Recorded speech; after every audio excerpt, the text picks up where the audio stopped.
Goda. I'm the Norman and Irma Bremen Professor of Holocaust Studies and also the Director for the Center of Jewish Studies at the University of Florida. And I am delighted to welcome you to the 11th annual Gainesville Jewish Film Festival. A quick note on sponsors. The film festival is organized by the Center for Jewish Studies in conjunction with and tight partnership over the past 11 years with the Jewish Council of North Central Florida. And it's made possible by various benefactors, the Bud Shorstein Professorship in American Jewish Culture and Society, the Friends of the Jewish Studies Tree of Life Fund, the Gary R. Gerson Annual Lecture Series, the Alexander Grass Chair in Jewish Studies, the Harry Rich Endowment for Holocaust Studies, the Jewish Council of North Central Florida, the Mickey and Morris Fudernick Visiting Professorship, and the Norman and Irma Bremen Chair in Holocaust Studies. We have a wonderful lineup of films starting yesterday evening and going to March 20th. Everyone should have received, I think, one of our colorful mailers by now, but if you have not, it will come, it'll come in the next day or two.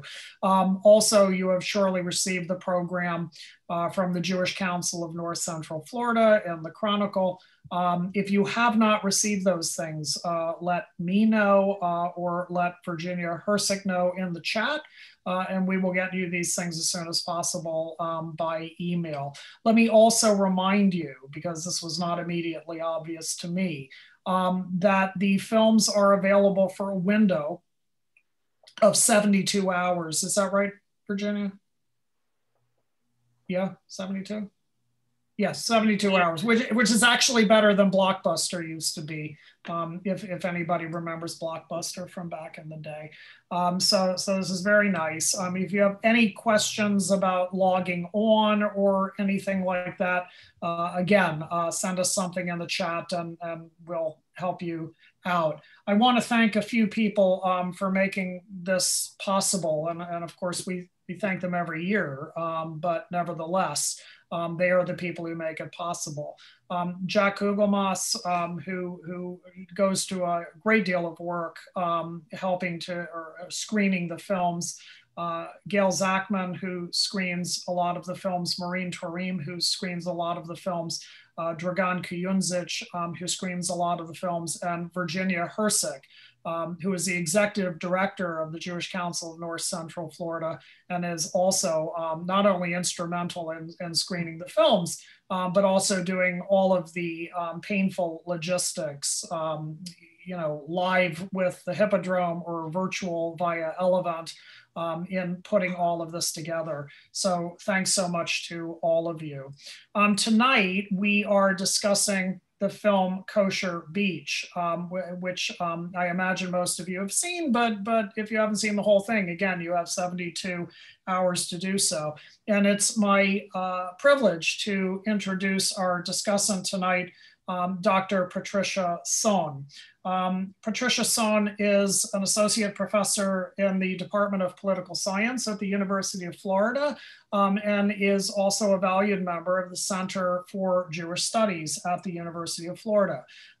She teaches numerous courses on the Middle East, including this semester, the politics of the modern Middle East and women and politics in the modern Middle East.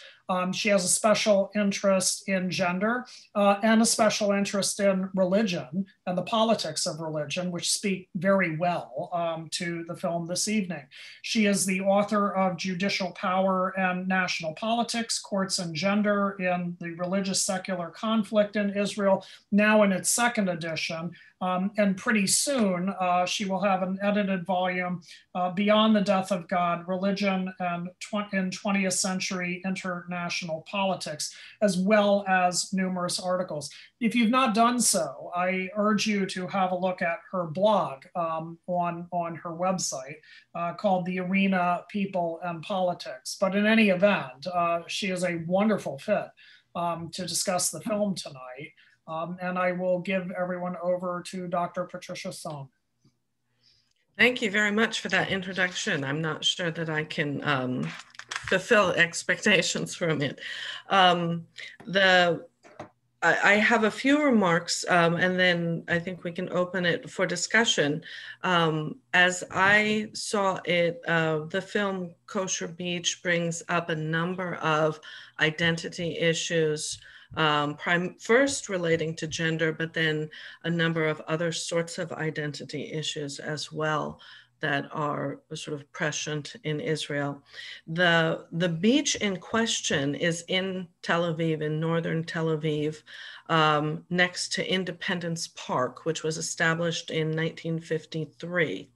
And it quickly apparently became a meeting place for men who wanted to meet other men. And in 1998, it became, there was a gay pride celebration at Independence Park, which became world famous and made it officially known in Israel as a gay beach. And it's actually apparently known as one of the famous gay beaches of the world. And right next to it, established in the 1990s, is Nordau Beach, which in the film they call the Sheraton Beach. But Nordau Beach, which was made by putting a partition in the beach area, so that on one side you would have the gay beach, and on the other side you would have a beach for Orthodox and ultra-Orthodox people who wanted to swim and sunbathe more modestly. So the juxtaposition of the two beaches is poignant and is noted over and over again in the film in interesting ways. There is a dog beach between the two now, so that you have to get through a beach with dogs running wild. Apparently it's very sort of wild, almost demilitarized zone is one reference that I saw to it. So you have on one side the Orthodox beach for both men and women, but on different days, and then the dog beach, which is really a dog park beach where dogs can run and swim freely, and they do so in mass numbers, and then a gay beach. So the film, as you all saw, these spaces are right next to one another. So women who are dressed very modestly on the Women's Day are sitting sort of and still can visually see the gay beach from some vantage points. So the women's days are Sundays, Tuesdays, and Thursdays, and the men's days are Mondays, Wednesdays, and Fridays. So the Orthodox beach, the kosher beach, is a meeting place. So we hear a number of different languages at it, although primarily Hebrew. It's a meeting places of sort of cultures and nationalities, in as much as Israel is a melting pot of immigrants and people who've lived there many generations. One of the protagonists in the film is an American immigrant and her children. So we get some of the dynamics of the new immigrant, first generation immigrant, and her children who are moving, her daughters who seem to be moving away from Orthodoxy fairly strongly, and that sort of tension there's not really a tension in the mother-daughter relationship, but there is a sort of unstated or there's a tension that's brought up sort of with regard to the girls sort of moving away from the Orthodox community. And interestingly, while that tension is sort of highlighted as important, the mother doesn't seem to have any sort of antagonism in sort of pushing them away because they are dressing, in very scant clothing and coming to the beach and bikinis and so forth. And nor do the other women who are there, who are part of the Orthodox sort of group of women who come in the same bus together, who were watching. So the film was apparently made over the course of 3 years. So some of the filming that we're seeing is, put together over the course of a long study. And one of the women who is in the community who's amongst the women who we see in their long dresses going into the water is a Rebbetzin from the community. So we go through the conflict of one of the rabbis from their local community stating that, no, there's a conflict now. They can't go to the beach because right next to it is the gay beach. And then there are also all of these girls who are coming in bikinis and so forth. And, one of the women is in tears because of it. And yet those women still, or a significant number of them still go to the beach despite it. So you get a sort of some kinds of tensions over the beach and debate within the community, but a significant number of women within the community are going anyway. And there doesn't seem to be any repercussion on them. There doesn't seem to be any repercussion on the girls who are sort of the 3 daughters of the American immigrant who are sort of moving away from Orthodoxy, or at least seeming to want to go in another direction.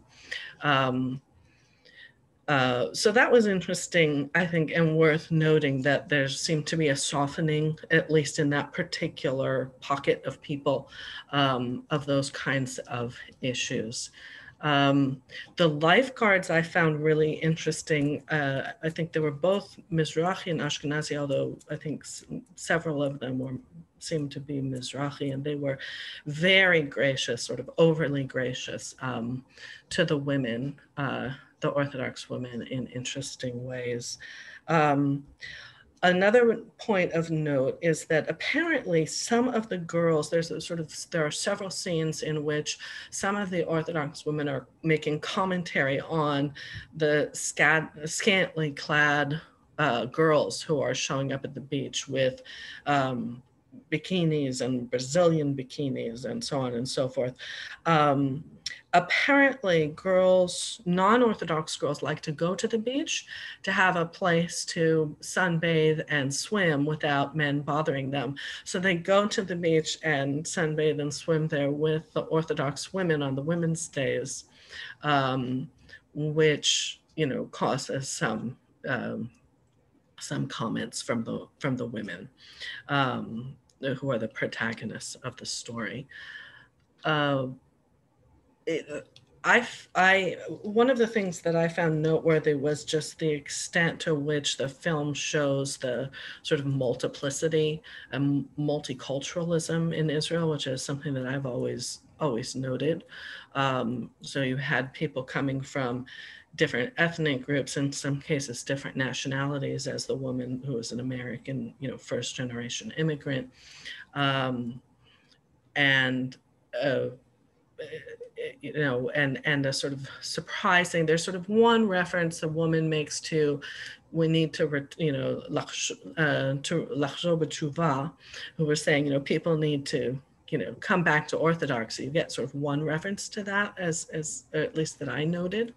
But for the most part, where you see sort of pushback against it, you don't see a hard line response to that. So when the women decide to go to the beach anyway, despite what the rabbi says, you don't get any indication that there's a hard pushback from that. And you don't get any indication that the girls who are moving away from Orthodoxy are being punished for it. They're still embraced by their mom, and they're embraced by, the community at the beach and so forth. So I found that very interesting and sort of heartwarming.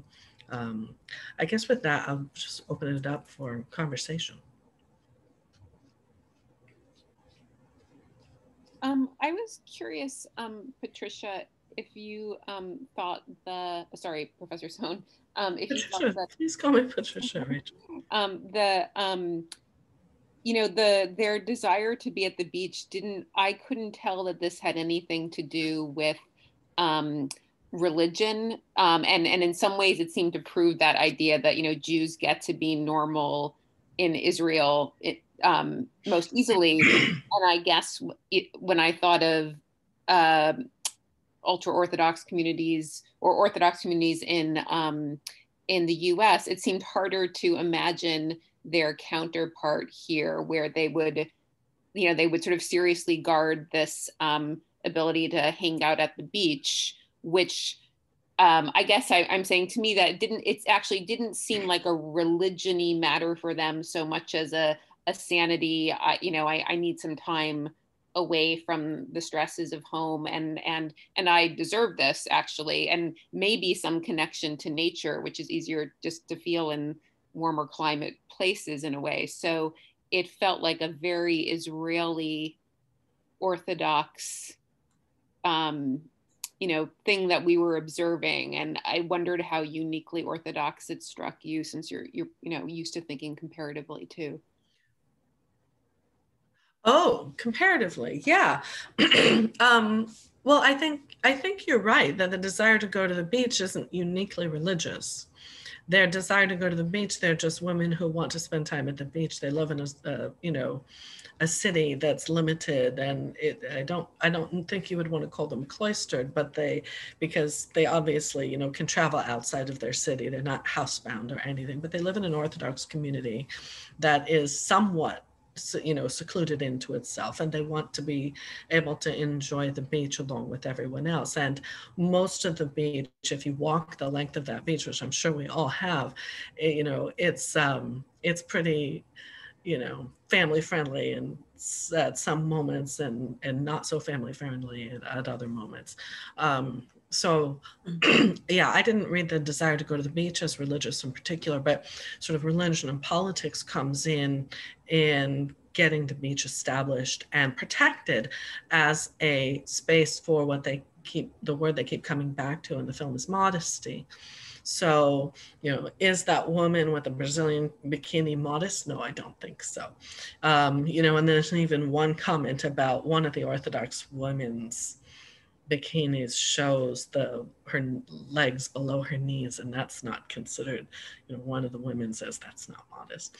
But the point is that they want a space that they can inhabit on a public beach that allows them to do so in a way that they won't be harassed, but also so that they don't have to be constantly confronted with nudity and so forth. So in a way, there's a sort of empowerment of Orthodox communities by having this space set aside for them. But on the other hand, their immediate neighbors are the Dog Beach and the Gay Pride Gay Beach, which are pretty, they're not obscene, but they are they're not family friendly either. So it's an interesting sort of juxtaposition, but the fact that the women and the Orthodox communities in general were able to get this portion of beach set aside for them is significant in terms of religion and politics. And then the fact that the lifeguards and the people sort of regulating the beach actively tell men to get off the beach on the women's days and to get out of the water if they've swum into that area. So the people, the management and the lifeguards are actively protecting that space as a space for Orthodox women on the women's days and Orthodox men on the men's days. We didn't see how they do it for Orthodox men, but we saw that, when men swam into that little alcove, that little bay, they were asked to leave. So that is a sort of point where I was impressed at the willingness of probably the Tel Aviv municipality to enforce that rule, so that these folks have a space where they can go as members of the community, where they can feel comfortable and safe. Patricia, and safe, because they didn't have to worry about the gay people on the right. The dogs aren't going to, maybe the dogs would bark at them, but I looked at it as a very safe place for them to go and relax and take off some of that weight that they have as being ultra-Orthodox Jewish women. I thought the lifeguards were very interesting. I just couldn't understand how they could excuse them being there. and watching them. I mean, constantly watching them and how, but I mean, I think they made a comment in there that you are there to save us, to keep us safe if we're in the water and need help. Which, if somebody did drown, there were so many people there, I don't think anyone would see them. Absolutely. It was pretty crowded.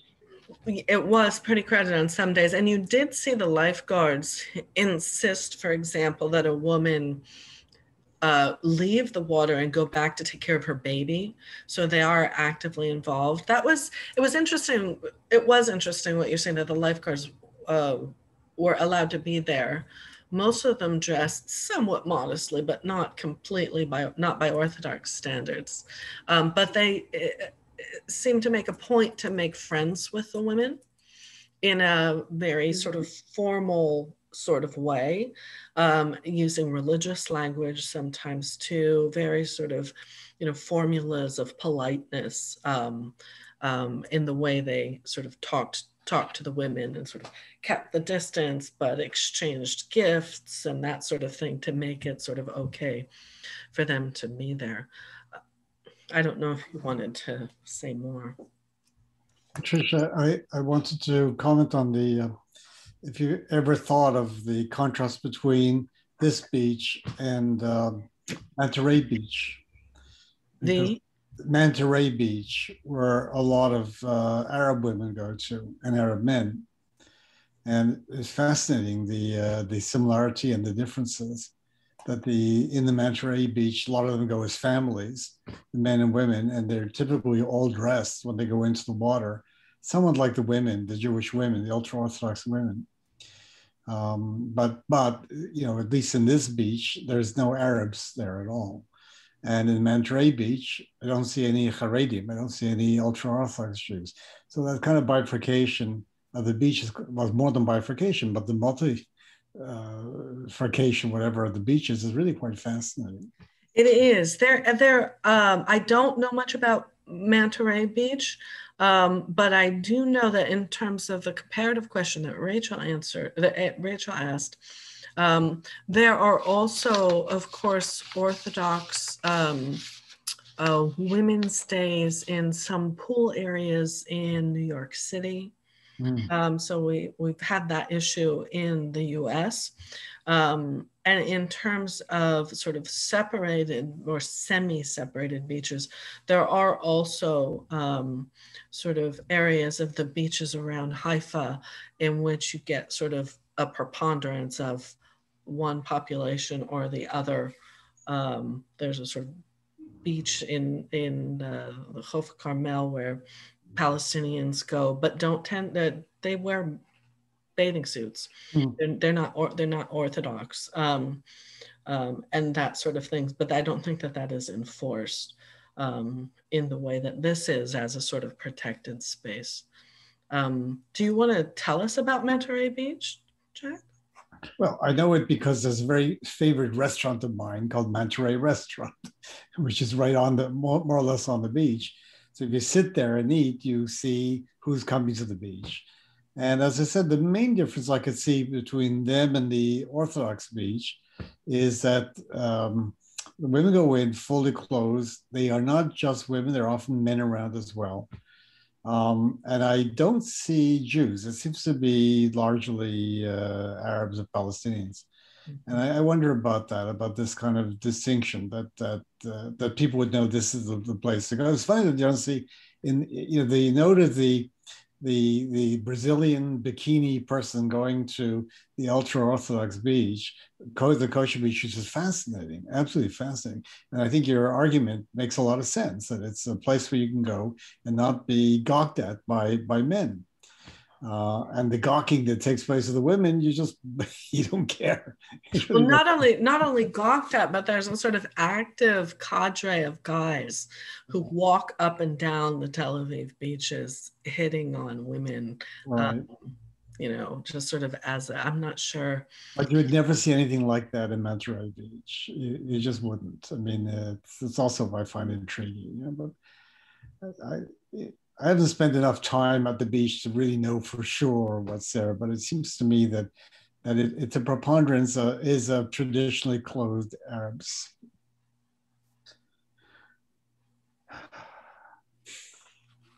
So,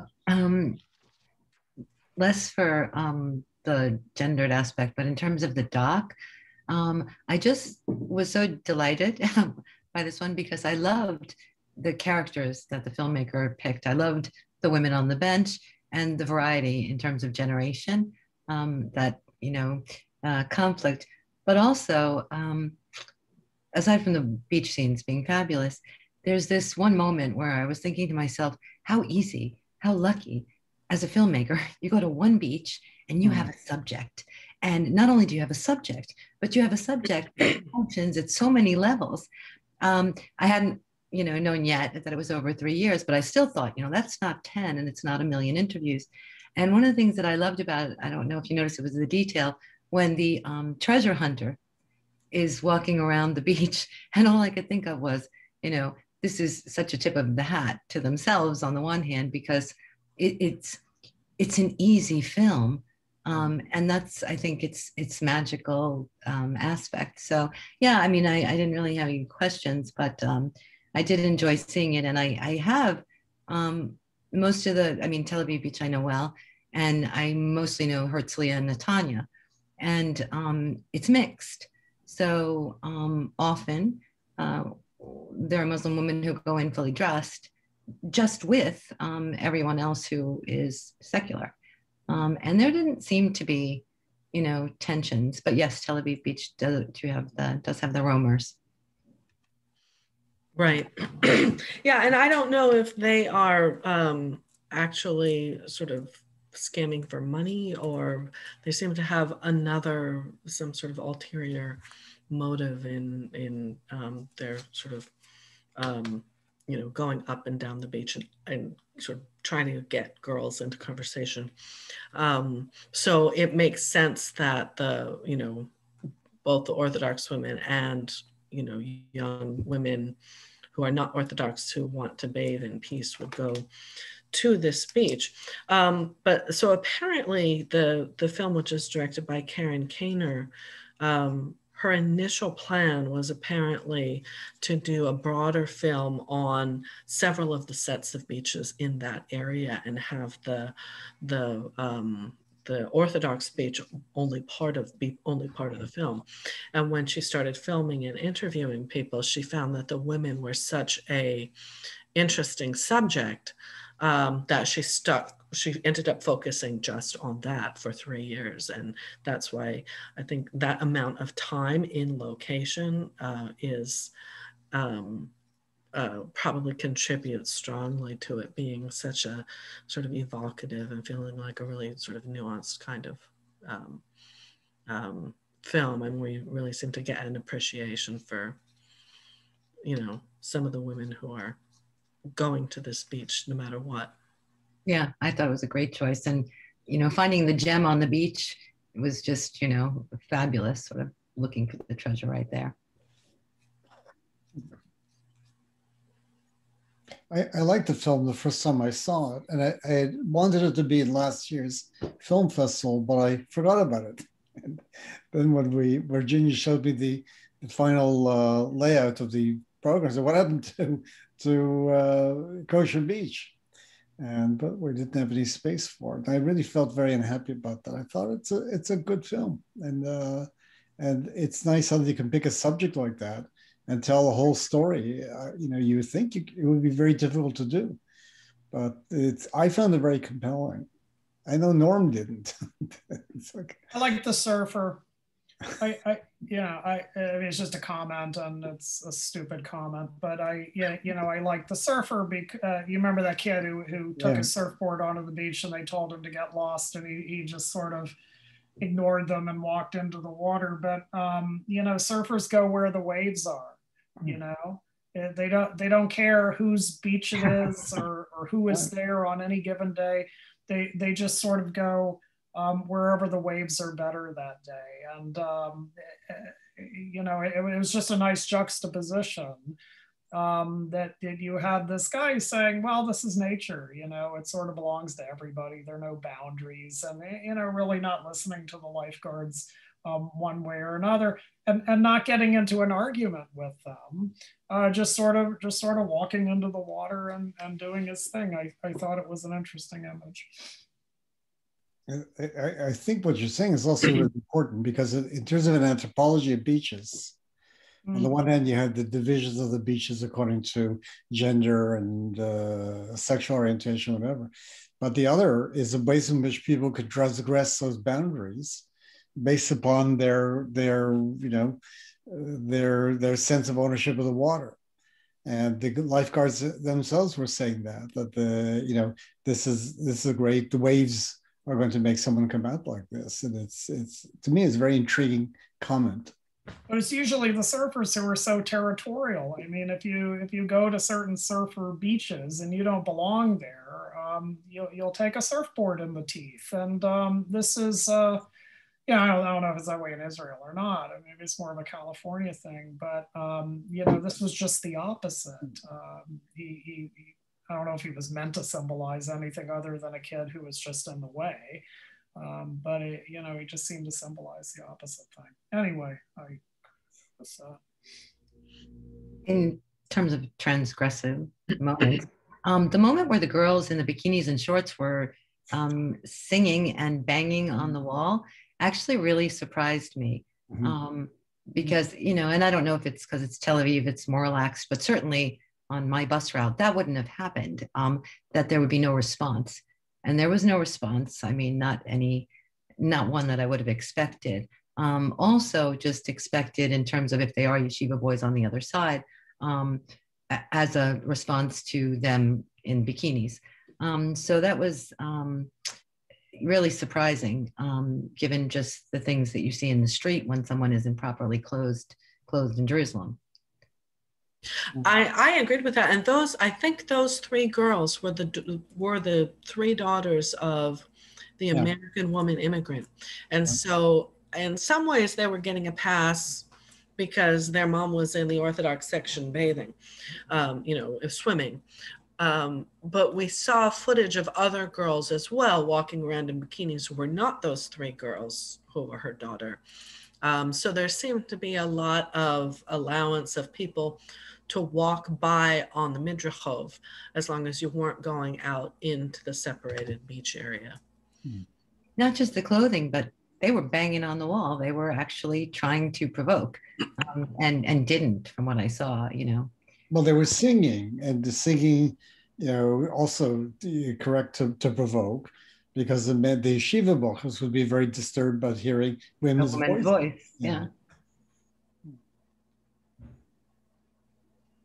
I don't remember that as being a moment where there were men on the other side. I thought there were women on the other side then. I think men. Were they? Pretty sure it was the yeshiva students. Could be wrong. No, I thought the same thing. It was the Shiva boys who were yelling to be quiet because they can't hear, and they were being definitely provocative. And then there's another scene where you have Orthodox girls coming in school uniform, walking down the Midrachov, and gay men walking by in bikini bottoms with a t-shirt. So you had both of those sorts of things going on. Yeah, the gay men kissing and hugging, and the girls looking, and sort of, you know, it was quite something. But I love the women, the older women who were sitting at the bench, and they appeared in the film quite a bit. And one of them eating all the time. And I thought they were great characters. I really enjoyed them.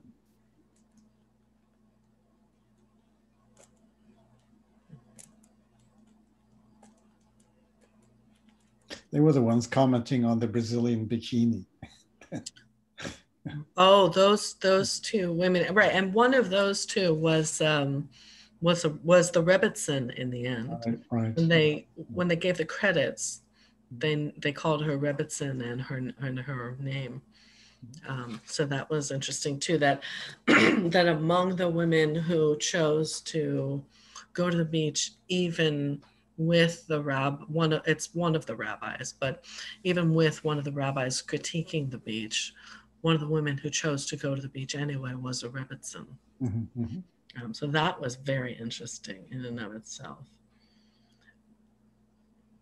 I think things like the Orthodox beach and the women's hours and the men's hours get treated differently in places like the women's movement, which tends to be more secular. And so you'll get some women who just, can't stand that such a thing even exists.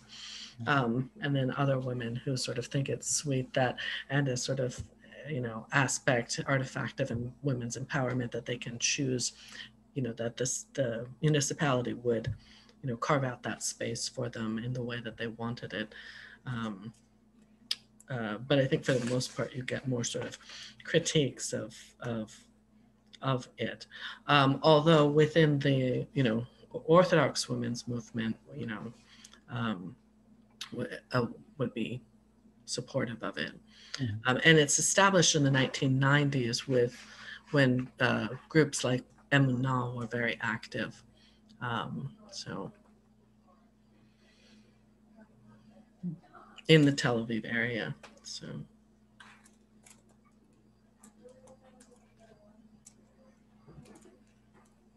I may be making this up. I probably am making this up. It's not the same director who did Women in Sync, right? Women in Sync? I'm asking Gail, who would know, who would remember. I don't remember. It's not the same director. So. I didn't think so. And in fact, I mean, there's a huge difference in the filmmaking because Women in Sync was really problematic. This was, they were worlds apart. I wouldn't have thought they'd be the same, even though they have women's, impressions and women's voices. If I remember Women in Sync, the camera, I don't know if you remember, Patricia, but the cameras over the sink, women are washing their hair in a pretty mixed neighborhood. And they're each giving impressions and giving their reading on the conflict, but also making fun of the filmmaker the whole time throughout. And this seemed to me, which was why I was amazed, how he got so lucky, one beach and you got a story, seemed to me much more accomplished in not as, I thought the other one was interesting, but much more accomplished in terms of filmmaking. So I didn't even look to see. And I don't remember the filmmaker. For you should see. Yeah. The name for In Sync, the director's name again? I don't remember. Iris Zaki. Iris Zaki. Thank you, whoever gave me. Virginia. This director is Karen Kaner, and she did Kosher Beach, Skate of Mind, and South Wind on Hilton Beach. So she did do a film on Hilton Beach. But those are her only 3 films, from what I can find.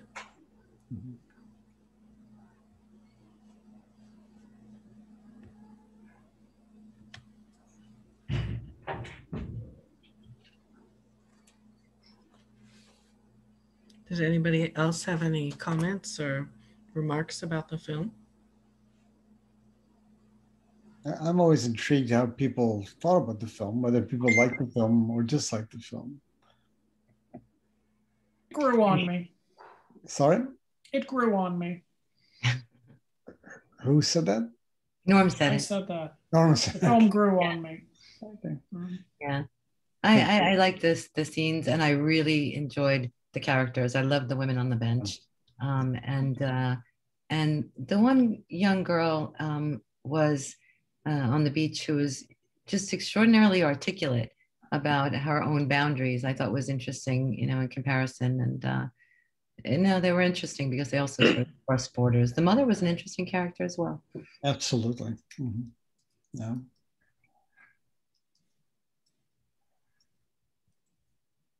And your comments were great. Thank you. Yeah, Patricia, you did a very good job. Thank you. Thank you. As usual, by the way. You always do. Thanks, Patricia. Thank you, Norman. Everybody, tomorrow, the film is tomorrow when the apricots bloom. Right? And probably won't work if I say that tomorrow. If I could just say, and Gail Zachman is a speaker, is that right? Yes. Yes. Yeah. It's a very interesting film, so very unusual. And I also wanted to point out, because Virginia asked me to, the one link works for all of these, right? One link works for all of these. We have the same Zoom link for all the talkback sessions. Okay. Right. Since So we're if you not save it, I guess, on your Yeah. browser or something, Okay. it'll always work. Yep. But it's not the same number for Ella, whatever it's called. It's not the same password or whatever. No, it's completely separate from the Elevent system. So last time we were trying to stream it through the Elevent system, and that was a waste of everybody's time. So I didn't bother doing anything with the Zoom talkback through the Elevent system. So they're completely separate things. The code. Yeah, no, the Zoom talk has nothing to do with the Elevent code. When we want to see the film, it's a different code for each film. That is right. That is a distinct, different code for each film. That is correct. But the Zoom things are all the same. Mm-hmm. Well, do see the film tomorrow night. It's an interesting film, and it's the Arab, considered the Arab Disney and the Arab Mickey Mouse. It's something. It's quite a story.